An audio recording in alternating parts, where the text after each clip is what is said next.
देखें, ये जो लोग होते हैं ना कुर्बान भाई, ये बहुत कम पैदा होते हैं इस दुनिया में। ये कह लें कि एक सदी में एक इन जैसे इंसान ना एक सदी के लिए पैदा होते हैं।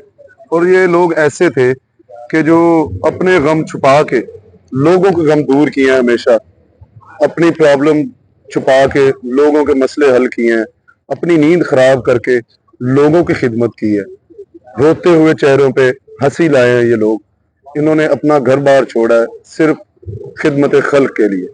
तो ये गुजारिश ये है कि हमारी गवर्नमेंट से, हमारे इदारे के जो बड़े लोग हैं, उनसे गुजारिश ये है कि ये जो दरख्त है ना, सरदार कमाल साहब जैसे, इनकी वजह से इस फील्ड पर छांव है।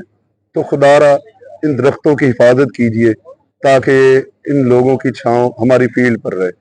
साकिब भी क्या कहना चाहेंगे? आपका उनके साथ यकीनन काम करने का भी इकट्ठे इत्तेफाक हुआ होगा। कैसा रवैया होता था जब वो स्टेज पर आते थे, अपने साथियों के साथ, जूनियर्स के साथ किस तरह से पेश आते थे, सीनियर के साथ कैसा उनका रवैया होता था, क्या कहें? सरदार कमाल साहब एक ऐसी शख्सियत थे कि उन्होंने कभी, हम उनकी तीसरी नस्ल थे जिनके साथ वो काम कर रहे थे। हमारे साथ बड़ा काम किया, बल्कि हमने उनके साथ किया, वो लेजेंड थे। तो जब हम उनके साथ काम करते थे ना, तो आप यकीन कीजिए कि हमें आज तक ये महसूस नहीं हुआ था कि वो जितना उस बंदे का मकाम है उतना एटीट्यूड नहीं था हमारे लिए।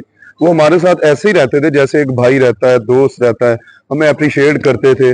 और आप यकीन करें कि हम जितने भी एक्टर्स हैं ना मेरी क्लास के, सरदार साहब ने उनको हाथ पकड़ के सिखाया, चलना सिखाया, बोलना सिखाया, यहाँ तक कि अपनी डायरेक्शन करते थे, अपना ड्रामा बनाते थे और हम जैसे लड़कों को कास्ट करते थे ताकि इन लोगों को कुछ सीखने के लिए मिले।